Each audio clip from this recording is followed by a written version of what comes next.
All right, let's talk about this Heisman. Travis Hunter wins it. Zero SEC candidates in the top 10. What's your immediate reaction to that?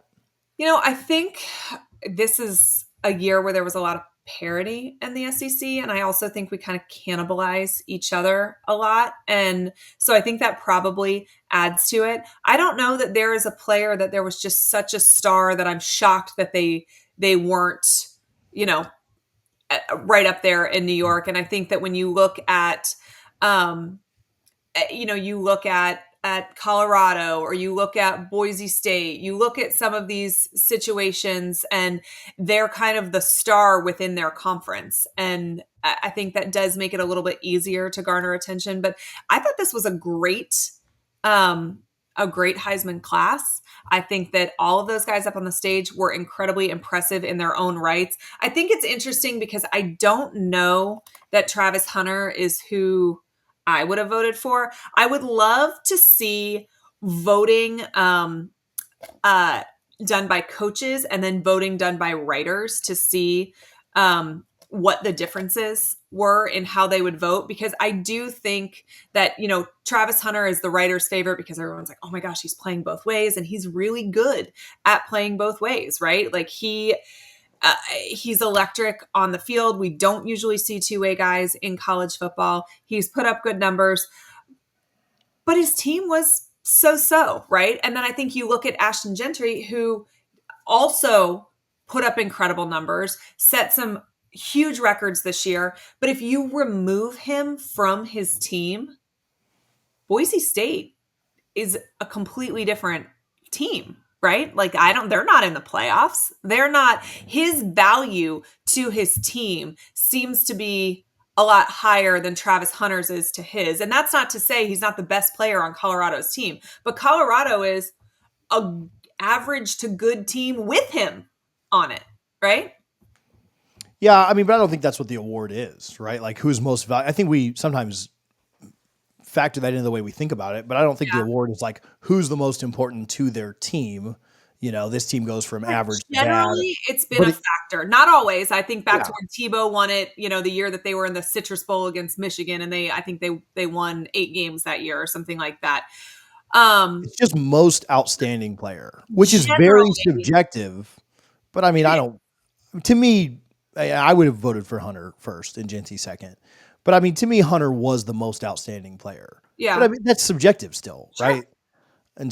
so, I mean, listen, I think everybody sitting up there was incredibly impressive. I think there was a lot of individual stars in college football this year, and I can see an argument why any one of them should have won it. And I don't want to take anything away from Travis Hunter because I think he's an incredible player. I think he's going to make a massive bag in the NFL. Listening to his speech was so heartwarming. I've never seen him be anything but really genuine, and his relationship with Deion Sanders, I think, is really, really sweet. And I don't want to take anything away from him at all. except But the Heisman. no, I'm not No, saying I I'm want just to take playing. it I'm away. just playing. I'm just playing. Not who I would have voted for. Um, Back to the SEC for a second. They had 6 of the top 10 preseason favorites. Beck Mhm. second, Ewers third, Jalen Milroe fourth, Jackson Dart fifth, Nico at Tennessee seventh, and Garrett Nussmeier eighth. Yeah.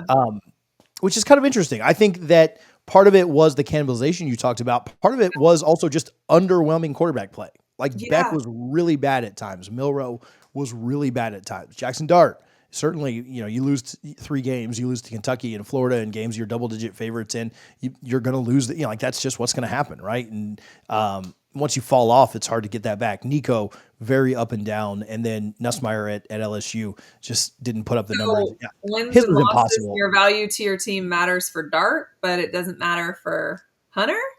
What do you mean? Well, you said like you lose these games that you shouldn't lose. I mean, that's not on him. He's part of the team. Colorado doesn't have, this incredible record either. I But think quarterback. I do. Yeah, I do think quarterbacks are held to a little bit different yeah, standard a for different sure. I standard. think wins are attached to it. I think that I would consider the quarterback play as a whole in the SEC, but certainly the guys that you mentioned was pretty bipolar this year. I don't think you can look no further than Carson Beck's two halves against Alabama. He looked like a deer in the headlights the first half he played them. He couldn't get out of his own way. He looked terrified. He looked completely out of sorts. And then he came in that second half and just like laser focused. And he almost got the job done, digging himself out of an insanely massive hole that they had dug the first half of the game. And, I think Ewers, underwhelming maybe is a better word for him. I think that he also was hurt some this year, but I think he got the job done, but maybe not in the most impressive way that we thought it was going to happen. And Milroe, same thing, roller coaster play, right? These guys, when they're good, they're damn good. But we saw them be bad more than we expected this season as well. And Nico's young, I think he'll come along, but and Nussmeier was completely underwhelming this entire year. And Dart, I think back to the end of the Florida game, the amount of times that he threw interceptions or, tried to, and they got called back or whatever was kind of wild for the play that we expect out of him. I saw a early preseason kind of 2025 Heisman list, and DJ Lagway was on it. Is that a little too much for next year, or are you buying in this early? I mean, I think DJ can handle the pressure of that, but I think Florida fans would rather let's pump the brakes on that a little bit. I think that he is sensational. I think that when you look at freshman quarterbacks that played meaningful snaps across the board, there's not going to find one who did as good a job as DJ Lagway, and he did it in the hardest conference, helping to dig his team out of a really big hole that was dug earlier in the season, and help save his coach's job at least for another year. And so I think he did a spectacular job. I think he's a great player. I think it's way too early to talk about Heisman, but I would be shocked if DJ Lagway doesn't end up in New York at some point in his college career. Will it be when he's a true freshman? I don't know. Some of that will also depend on the pieces that Florida is able to get in place and how fast some of these young guys develop, because he can't do it alone. Yeah.